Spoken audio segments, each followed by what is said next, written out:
The following programme contains flashing images. Humour is one of the most effective social skills you'll ever need. But if you get it wrong, it can end in humiliation. It may be funny, but humour is no laughing matter. So let's meet the team who'll tell you how to get what you want. Dr. Jack Lewis is a brain scientist who knows exactly how you're wired up. Angela Mutanda is a counselling psychologist who's helped hundreds of people shed their hang-ups. And Dr. Peter Collett is a world expert in body language. He spots the secrets we all give away.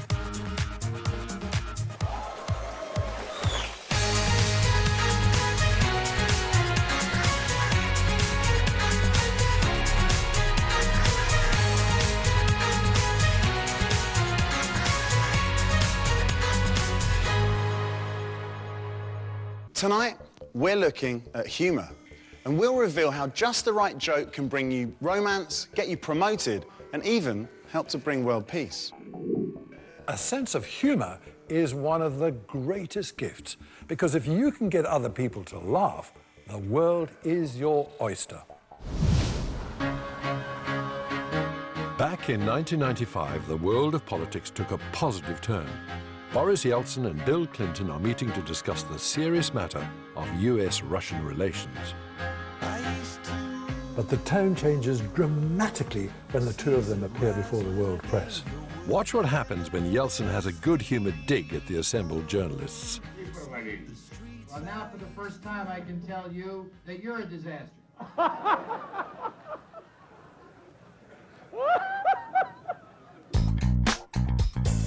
Clinton doesn't just laugh appreciatively, he literally cracks up.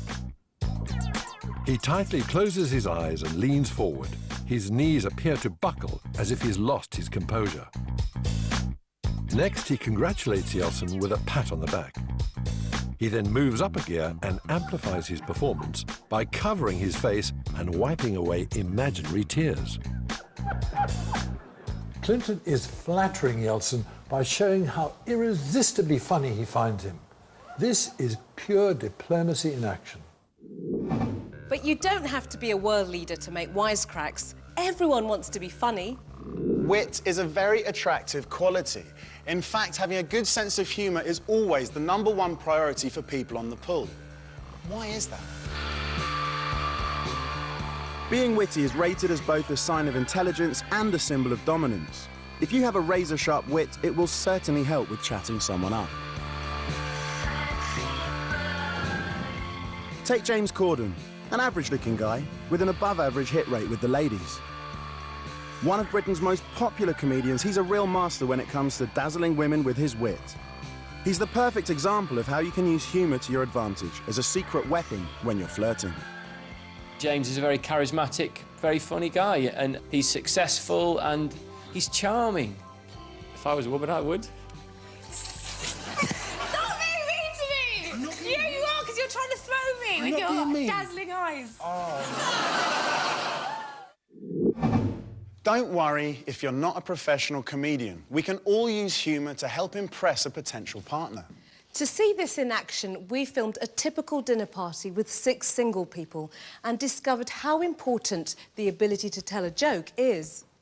Bear this in mind next time you're trying to be amusing at the dinner table.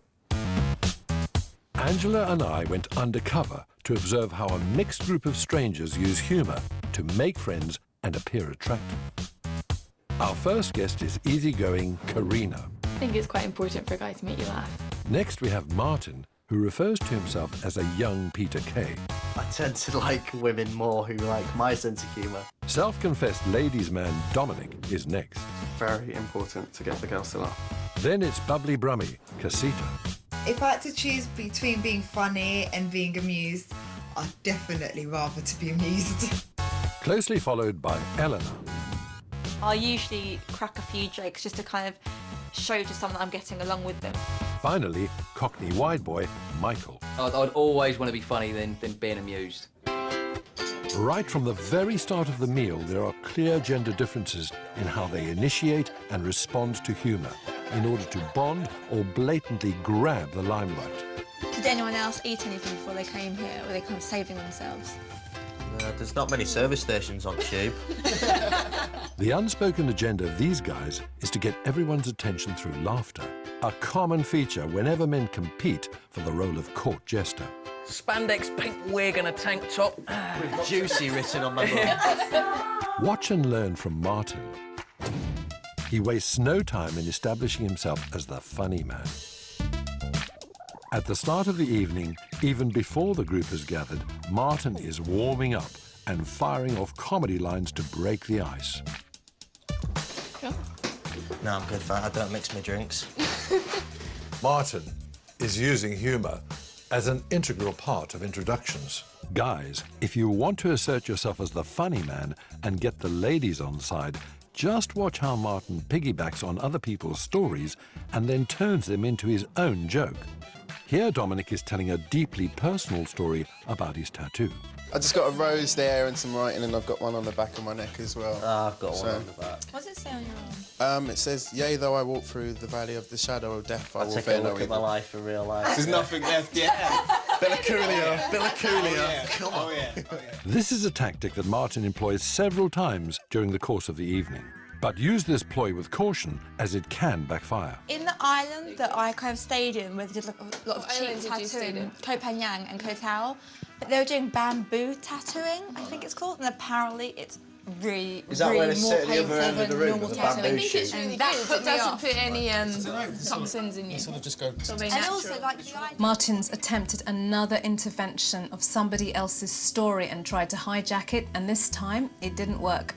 So Martin uses humour to break the ice. He steals other people's jokes to get a laugh and yet gets away with it. I'm more for alphabetti spaghetti. Yeah.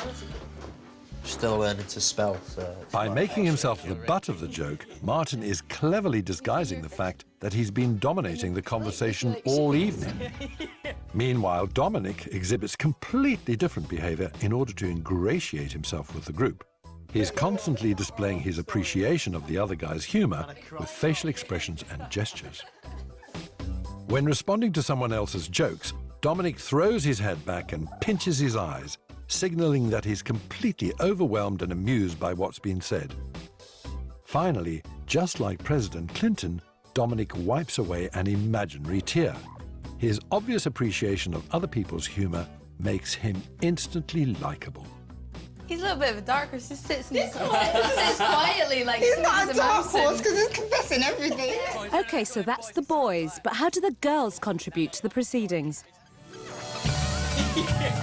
Like the boys, the girls also want to be noticed, but use a different strategy. Instead of deliberately trying to crack gags, they attempt to come across as agreeable and unthreatening. A guaranteed way to achieve this is by laughing at other people's jokes. I got my name on my inner ankle. I wanted it in a place where, like... So in case you forget who you are, like... The more they giggle and smile and laugh, the more the guys like them, reeling them in. Look at Casita. She uses self-deprecating humour a lot. She giggles and laughs at others and herself. I'm just, like, into shopping and hair and makeup. Oh, here goes Casita. Look at me, I'm all pink. This makes the others instantly warm to her because she consistently laughs at their jokes, whether funny or not. More wine, Casita. And then, like, one will fall on the floor, and you think it's like... Eleanor tries to tell witty anecdotes, but they fall flat. She's breaking the social norms by being funny. Sadly, it's okay for guys, but not for girls. She quickly moves from being active to passive. Women who laugh at the men's jokes always end up being really appreciated by them. So that's a clever technique to use. Perfect. Just giggle your heart out. Works every time. I'm going to try that. But does that work? Who was the most popular person on the night? I'll probably say Martin. Martin. That guy is full of laughs. Martin, because he was more bubbly and cheeky-chappy. Martin. I found him hilarious from, like, the moment I sat down to the minute I left. I thought that was fascinating. There was a lot of laughter around the table. Looking at Martin, I didn't find him that funny, and I kept finding the way he hijacked other people's stories. I thought that would make him very unpopular, but it made him even more popular because he became dominant, he was allowed to be funny, he's like, I'm the guy, look at me. However, Eleanor, she actually tried to crack a joke and get into everyone's good Several books. times, Why did that not work out, do you think? women have to make the choice socially. Are they going to be amusing and threaten the blokes? Because blokes fancy themselves as being amusing. You know, if you want to be the dominant one as a guy, be the funniest, and as the girls, I think you've got to work really, really hard to be heard. In social situations, humour is absolutely key to success. But not everywhere is conducive to having a laugh. After the break, we'll find out why humour in the workplace can be a risky business. Welcome back. Tonight we're talking humour and how it can help you get what you want. We've seen that humour can break the ice, can help strangers to bond with each other, and can even attract members of the opposite sex. But what about when you're in a more formal environment? The workplace can be a dangerous place to display your wit. Being witty can serve several purposes, but it all depends on who's being amusing. Whether you're the boss or the office junior, telling jokes can be a hugely complicated affair. When you're the one calling the shots, the ability to make your employees laugh can achieve several purposes. It relieves stress, helps them to bond, and it's a powerful reminder to everyone who's in charge. Being seen to have a good sense of humour can soften even the hardest of exteriors. Now primly poses as a model of financial rectitude. And it's all happened, as dear old Tommy Cooper used to say. Just like that. Studies show that workers who think their boss has a sense of humour also rate them as having more positive leadership skills. But remember that workplace humour is all about status and hierarchy, so laughing at the boss's jokes can work to your advantage. Tread carefully, though. Here's how humour can highlight the power play between the boss and his sidekick. No, to sort of pay homage to one of my biggest rivals. Now, everyone wants the scoop from Simon, and he's reveling in the attention. His body language radiates confidence and control, standing firm and glued to the spot, while Louis nervously shifts from side to side. And about the single as well, number one. I was thrilled with number one. It's Mariah is on the show Saturday. Can I answer the question? As his boss, Simon delivers a strong rebuff to Louis. Louis, meanwhile, makes a big play of the fact that it's a joke, laughing loudly so as to lessen the impact of being ticked off in public. Mariah is on the show Saturday. Can I answer the question? Louis knows that he's overstepped the mark, so what does he do to conceal his faux pas? He bursts out laughing, making it appear to everyone that Simon is trying to be funny and is not rejecting him. And as Louis interrupted, Mariah's going on the show and there may be a surprise. Watch closely. After a few seconds, Louis starts to leak belated signs of anxiety, looking perplexed and licking his lips. These subtle signs are the aftershock of Simon's put-down. Moments later, there's another exchange that illuminates their relationship. No, but I think she's going to call the baby Simon. Louis spots his opportunity. I do. It's a girl. Louis immediately starts to laugh uproariously at his own joke. See how he starts to crumple, even bumping into Simon in the process. This is his way of inviting Simon to laugh along with him. Simon reacts with genuine pleasure. He's showing Louis that he's amused by the remark. But more to the point, Simon's affirming him, making Louis feel important. No wonder Louis is smiling long afterwards. As Simon Cowell showed, this is not humour amongst equals. When the boss talks, everyone listens. But when an office junior tries to crack a joke, no one responds. It's all about adhering to the hierarchy and not upsetting the pecking order. Aside from the workplace hierarchy, the more stressful your job, the more likely humour is to be used and appreciated in equal measure. Whether it's a war zone or Westminster, when people come under attack, they automatically switch into one of three instinctive states: fight, flight, I'm leaving. Nadia, you can come or fear. Don't go naked into the conference chamber. Things that you don't understand, or things that frighten you, or things that shock you, or things that just seem too weird to deal with. Often, nature makes you laugh at them. Humour can be key to surviving a high-pressure situation.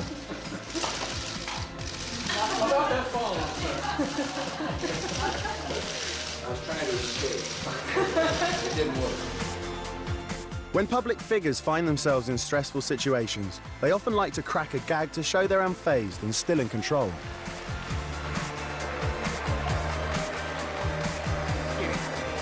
A last-minute booby trap. You helped our nation celebrate its bicentennial in 1976.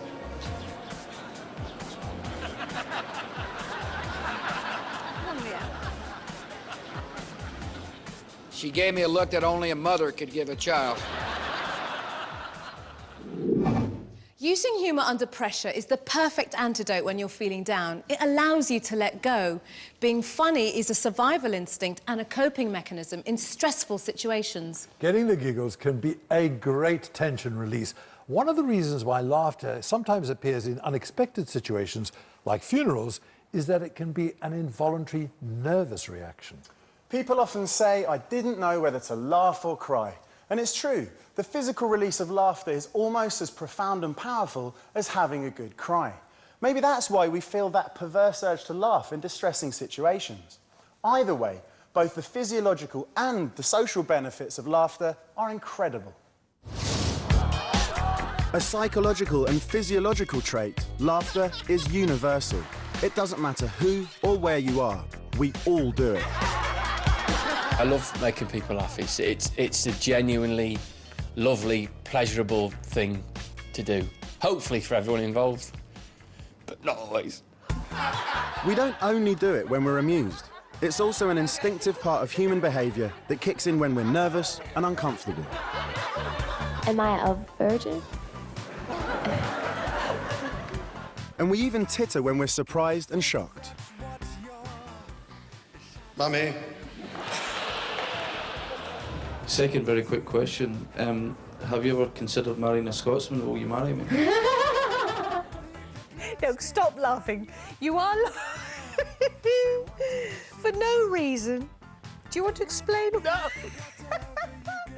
We all love that feeling of euphoria that comes from laughter, which is why people are happy to pay for this natural high in a place like this. I said, look, here, okay, we call them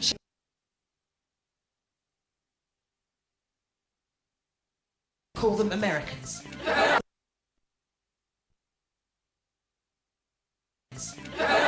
they understood. They sort of understood. When you're on stage and you're making the crowd laugh, it's a massive, massive adrenaline rush. It's like surfing, that's what it feels like.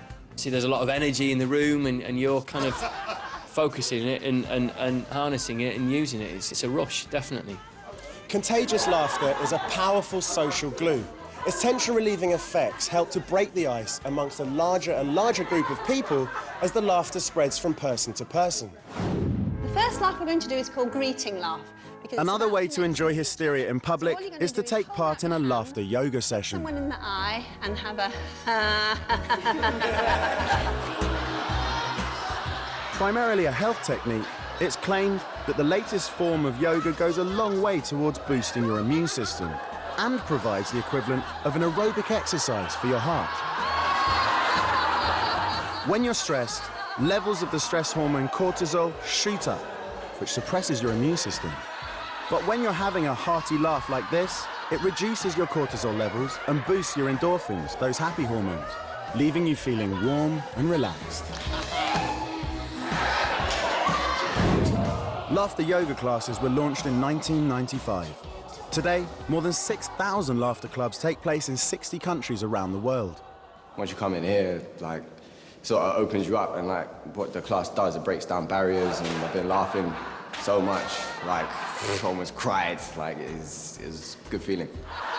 We might look completely insane, but a good belly laugh in a class like this apparently is the equivalent of 10 minutes on a rowing machine.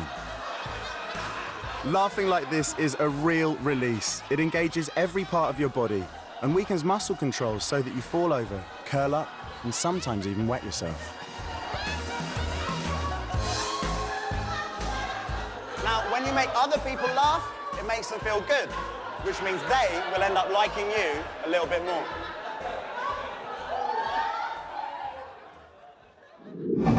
That just looks so bizarre. I just wondered, was it fun or was it just totally embarrassing? I have to say, it was one of the strangest things I've ever done in my life. I was genuinely stressed when I turned up. I'd been stuck in traffic for 2 hours, I'd slept really badly, and I wasn't in a very good mood. And you felt better about yourself, you felt better about the people you were with by the end. Absolutely, because we were all idiots together.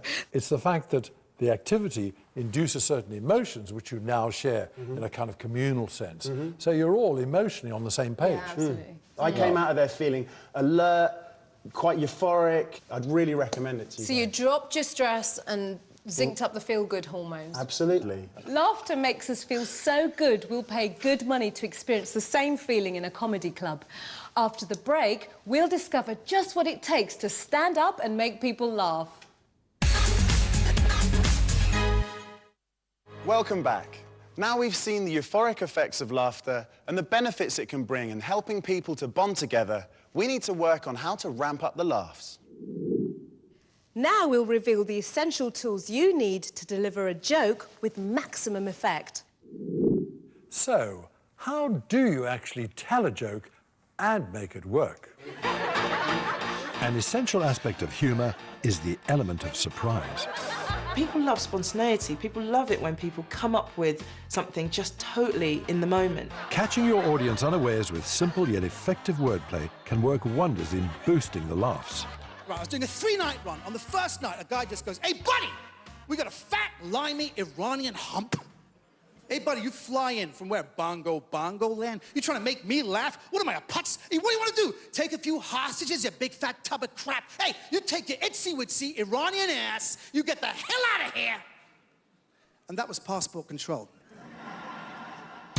It's not only on stage where this works. Here, Hollywood legend Dustin Hoffman tries this method on his unsuspecting co-star, Angelina Jolie.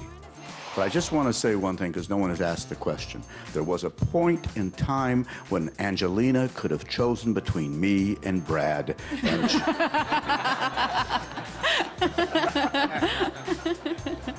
He gets a big round of raucous laughter from his response. Let's take a look at that again. But I just want to say one thing, because no one has asked the question. He sets up his answer as a serious remark. Everyone's waiting for him to say something profound. Then he produces the reveal. There was a point in time when Angelina could have chosen between me and Brad. And Dustin's serious start to the question plays out with an unexpected gag about something that's extremely unlikely to happen between him and Angelina. It goes down a treat, and even Angelina can't stop giggling. It wasn't what she, or we, expected him to say. Finally, when you're playing it straight for laughs, you need to stay in character. If you keep your eyes on Dustin, you'll notice how he doesn't actually join in with the laughter. He remains in character with a straight face for an extended period of time. In fact, it's only as Angelina is starting to wrap up her laughter that Dustin steals a fond glance at her and allows himself a wry and affectionate smile. When you deliver a simple yet dramatically contrasting twist to a funny line, it's the element of surprise that will guarantee the laughs. And when you don't get enough laughs, you can always signal to your audience. See how David Cameron adopts this technique to elicit laughter after failing to get enough of a response first time round. Here today. It's great to be here with Richard Lambert. I'm slightly worried about what's happened to him. It looks as if, as well as putting up his taxes, the Prime Minister has actually given him a Glaswegian kiss at the same time. You're all a bit slow this morning. In a few hours... He cues the audience by signalling with his hand to tell them that they're supposed to laugh. When they don't, he responds with a shrug and lightly reprimands them for not laughing, which prompts a rise in their reaction. You're all a bit slow this morning. Sometimes referencing the fact that you didn't get enough of a laugh helps to boost appreciation.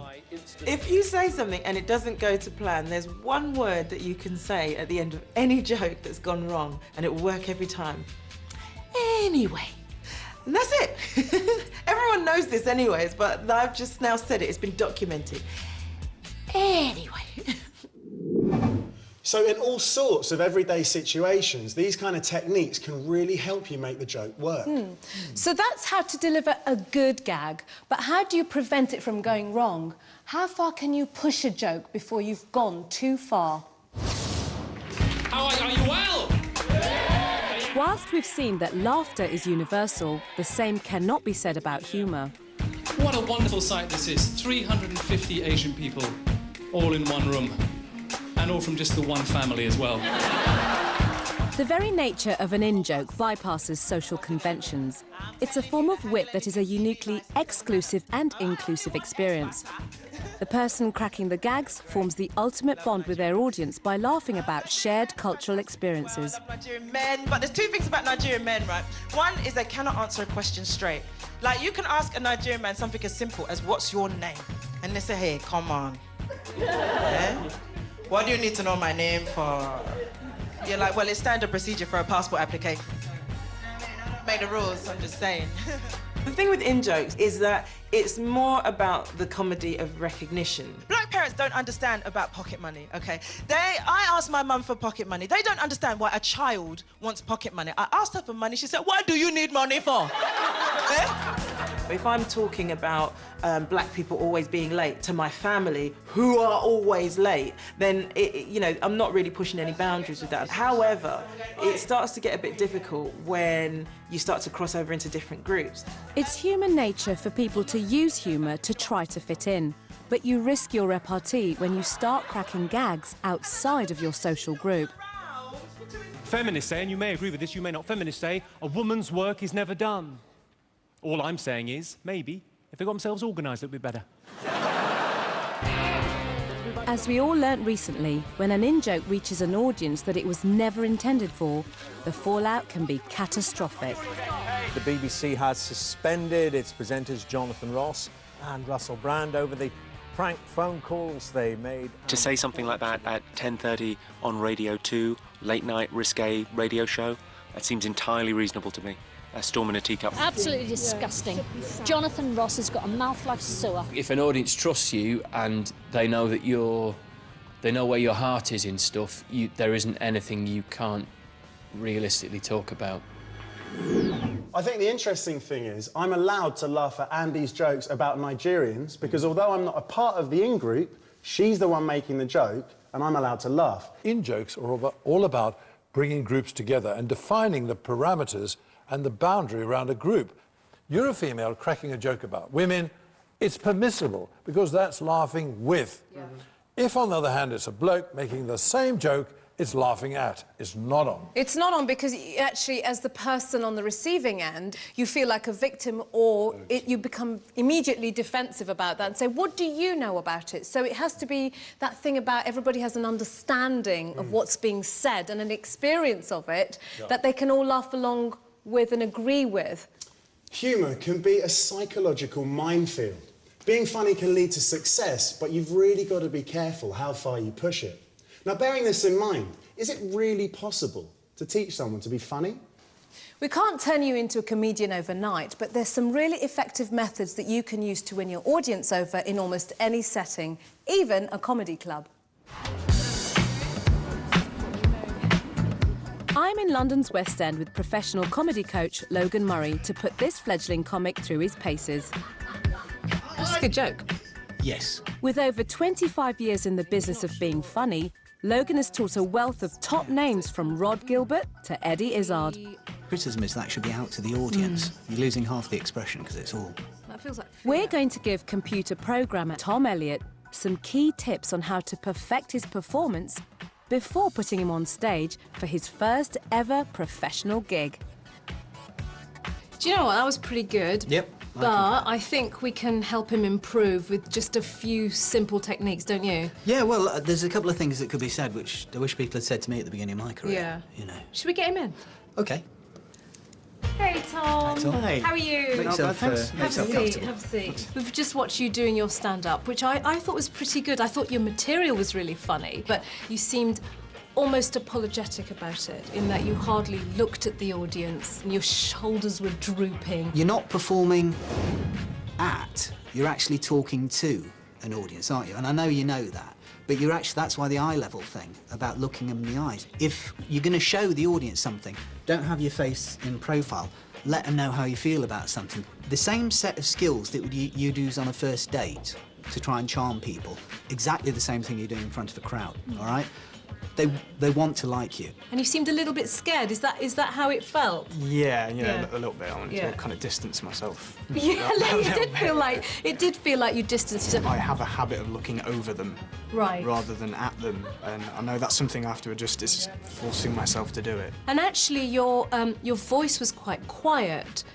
And I didn't feel as if you were projecting out to the audience. So if you imagine, if you're at a job interview and somebody asks you a question, it almost felt like you were talking to your chest.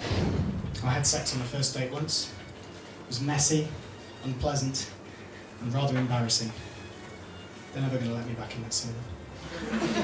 Because of course they want to hear jokes, but really, the only thing that's going to sell the jokes to them is you playing with the audience. The audience deserve to hear what, and forgive me, a geek why he thinks that doing Star Wars chat-up lines would work in front of, you know, that's a funny idea. You know, who can lip-sync to all 3 Star Wars movies? Come on, high five, just me. That's a funny idea. That's what we want to hear, I think. I'm Luke Skywalker, and I'm here to rescue you. So if you visualise in your own mind that you're going to come out of this with lots of people having had a really good time, laughing lots and going home saying, that Tom guy's brilliant, that's what you have to retain in your mind. And the fact that you've got great material, you're already 50% of the way there. So just go out there and really enjoy yourself, because it's your gig. Yeah. Just have a laugh. Will do. Ooh, you really put Tom through his paces. I know, but I think, you know, it was a real wake-up call from a psychological perspective for Tom, because it was apparent he lacked confidence in himself and his material, which I actually thought was really, really funny, but he just wasn't selling it to the audience. After the break, we'll find out exactly how he got on. And we'll reveal why it still pays to have a good sense of humour, even if you're already at the top of your game. So far, we've been talking about using humour, whether it's to get a date, get ahead at work, or gain control of a stressful situation. And now it's time to tell you exactly how to get the laughs.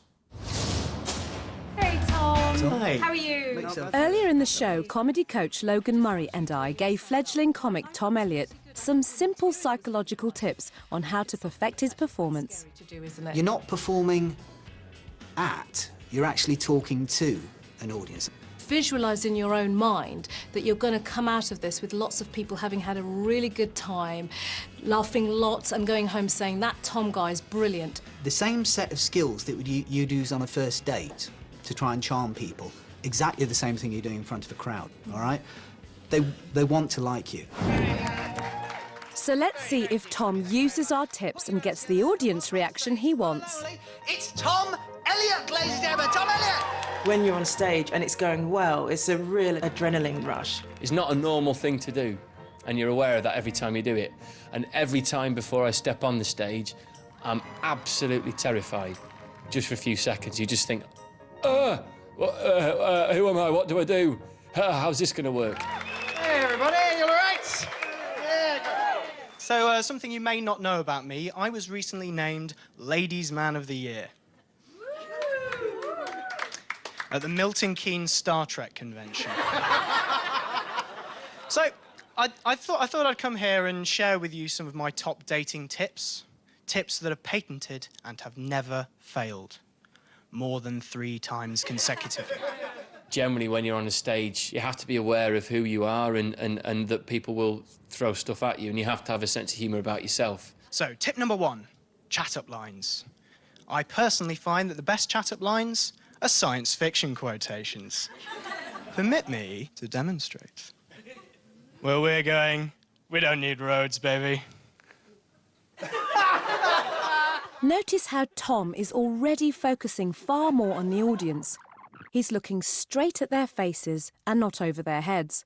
This direct eye line creates a far more intimate relationship.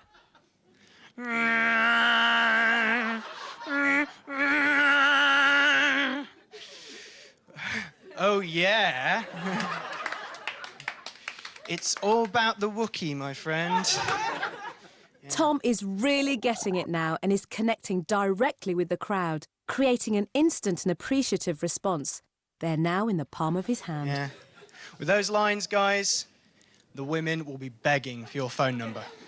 Some of them won't even block it. You can't enjoy it too much because you've got to think, what do I say next? You know, make sure that you keep on top of it all because you've got to keep in control of the whole thing. Now, my final tip, sex. Never have sex on a first date. I had sex on a first date once. Yeah, no, I really did. They're never going to let me back in that cinema. You guys have been fantastic. Goodbye!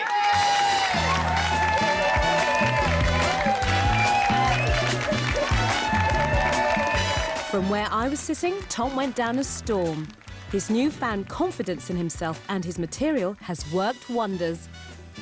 When it goes well, when you're on stage and you just get that massive, like, big laugh from the audience, it's like an unbelievable feeling because you just think, oh, I did that. That's brilliant. I've really enjoyed myself. Yeah. It was really different actually focusing on people in the audience and kind of interacting with them more, which is a lot nicer than I thought it would be. I think the tips they've given me probably will help in other areas, particularly when I'm presenting to people at work, when I'm out with some friends at a party. I certainly won't be looking over people while I'm talking to them.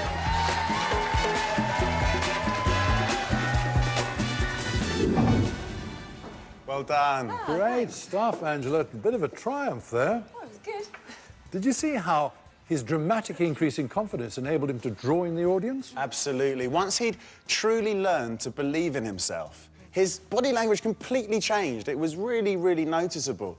That meant the audience started buying into it, and they really enjoyed his set. And this advice would work for anyone trying to amuse, being focused, believing in yourself and your material, and finally having a confident display means that onlookers will see that you're in control. Well, humour does give you control, especially under pressure, and it makes people like you. It's absolutely vital. But even if you've got it all, you need to be able to show that you don't take yourself too seriously. As we've already seen, being able to deliver a good joke can make you popular, reinforce your power as the one in charge, and even work towards world peace. Humour is a really important social oil because we live and work in groups of people and we'd all get on better if we didn't take ourselves so flipping seriously. The ability to win people over by being funny is a vital skill that's been adopted by everyone in the corridors of power. At least I don't have to worry about her running off with the bloke next door. And even at the palace. You wait till you get to 50. People don't warm to people who are kind of play the big I am. Public figures in positions of power tend to use humour as a means of putting people at ease. It gives me great pleasure. Showing that they've got the common touch and that they don't stand on ceremony. Although he doesn't always get it right, with over 60 years as royal consort, Prince Philip has garnered a reputation as a master gagsmith for this very reason. This very private of public couples, quite a romantic gesture.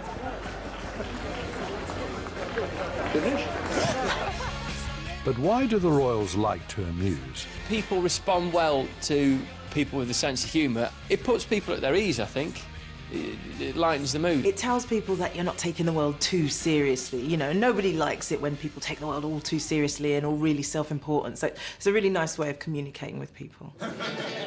Being witty is never more important than when politicians are trying to win our votes. Here, during his second term of office at the 2004 White House Correspondents' Dinner, George Bush plays up to the crowd by telling jokes against himself. I was going to start off tonight telling some self-deprecating jokes, but then I couldn't think of any mistakes I had made to be self-deprecating about. By making himself the butt of the joke with that one-liner, Bush instantly wins over the crowd, proving that a good joke is often much more powerful than a serious speech. You've heard some of the titles. Big Lies. The Lies of George W. Bush. The Lies and the Lying Liars Who Tell Them.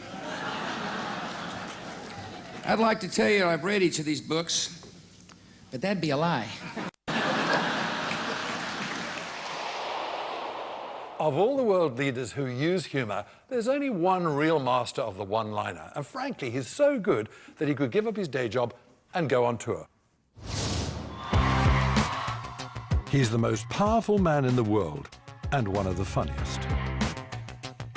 Barack Obama is the ultimate example of how one man used humour to land the most influential job in the world, thanks to some killer material. In the run-up to the US presidential election, Obama met his rivals at a big event and used humour to win over the crowd. Contrary to the rumors that you've heard, I was not born in a manger. I was actually born on Krypton and sent here by my father, Jor-El, to save the planet Earth. By mocking the stereotypes that are held about him, Obama is showing his audience that he doesn't buy into the hype surrounding him and that he's actually down to earth, just like you and me. To name my greatest strength, I guess it would be my humility. Greatest weakness, it's possible that I'm a little too awesome. He's so good at it, even his rivals are won over. In politics, a good joke is all-powerful. Politicians love to make other people laugh. It elevates them to almost rock star status, making them popular and ultimately getting them more votes. People who are skillful at things are generally admirable in one way or another, aren't they? Someone can walk into a room and suddenly be funny. I think it's inherently charming. Obama is particularly adept, and he uses subtle psychological tricks to get the audience on side. Now, I'm not going to tell you that this plan is perfect. I mean, it was produced in Washington.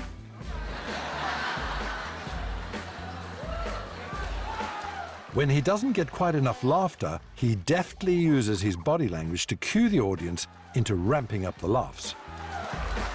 No plan is perfect. Even when he's succeeded in clinching the top job, the President of the United States continues to entertain us. Now, Sasha and Malia aren't here tonight because they're grounded. You can't just take Air Force One on a joyride to Manhattan.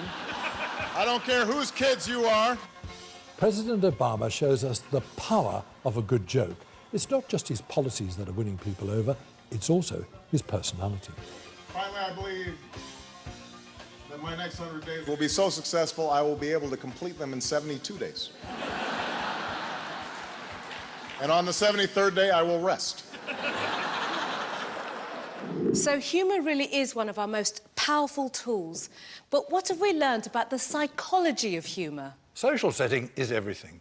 An in-joke within the in-crowd is fine, but the same wisecrack in the wrong setting can fall flat. Humour is not just a social glue. It oils the cogs of communication in virtually every situation. Humour plays an important part in attraction. Guys like girls who find them funny, and girls like guys with a good sense of humour. There's much more to being funny than reeling off gags. Humour works in two ways. The amusing person gets to be the centre of attention, and the audience gets its laughs. Everyone's a winner.